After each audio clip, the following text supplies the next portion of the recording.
வாழ்க வளமுடன்.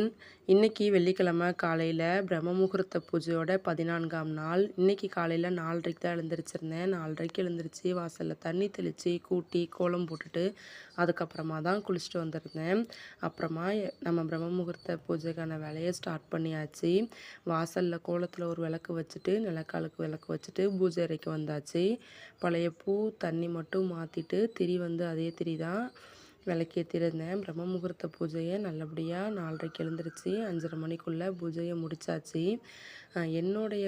என்னோட வாழ்க்கைக்கு அடுத்த கட்டமாக நான் நினைக்கிற ஒரு விஷயம் என்னோட கீத சரஸ்வதி பொட்டிக் தான். நான் அடுத்த லெவலுக்கு போகணும் அப்படின்னு நினைக்கிறேன். அப்படின்னா அந்த ஒரு விஷயம் நடந்தால் மட்டும்தான் நடக்கும்.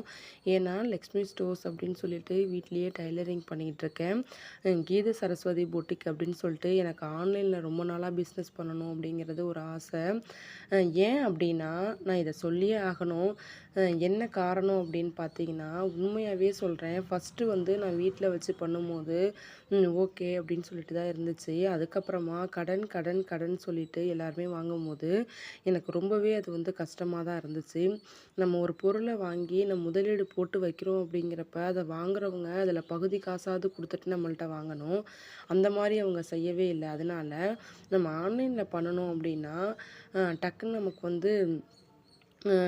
பைசா கிடைக்கும். அது நம்மளோட கடன் அடைக்கிறதுக்கு அது கொஞ்சம் ஹெல்ப்ஃபுல்லாக இருக்கும் அப்படின்னு நினச்சிட்டு தான் நான் அதை பண்ணணுன்னே யோசித்தேன். கீத சரஸ்வதி போட்டி கண்டிப்பாக ஒரு நல்ல முன்னேற்றத்தை கொடுக்கணும் அப்படின்னு சொல்லிட்டு நான் முருகர்கிட்ட வேண்டிக்கிறேன். இது கண்டிப்பாக நல்லபடியாக நடக்கும்னு நம்பிக்கையோடு நான் இந்த பூஜையை பண்ணிகிட்ருக்கேன். இப்போ இதுதான் ஒரு உண்மையான ரீசன். என்னோட கீத சரஸ்வதி பொட்டிக் நல்லபடியாக நான் நடத்தணும். நான் என்னோடய குடும்பத்துக்கு சப்போர்ட்டாக இருக்கணும் அப்படின்னு சொல்லிட்டு தான் நான் வேண்டிக்கிறேன். கண்டிப்பாக இந்த வீடியோ பார்க்குற எல்லாருமே கீத சரஸ்வதி பொட்டிக்கை சப்போர்ட் பண்ணுங்கள். தேங்க்யூ.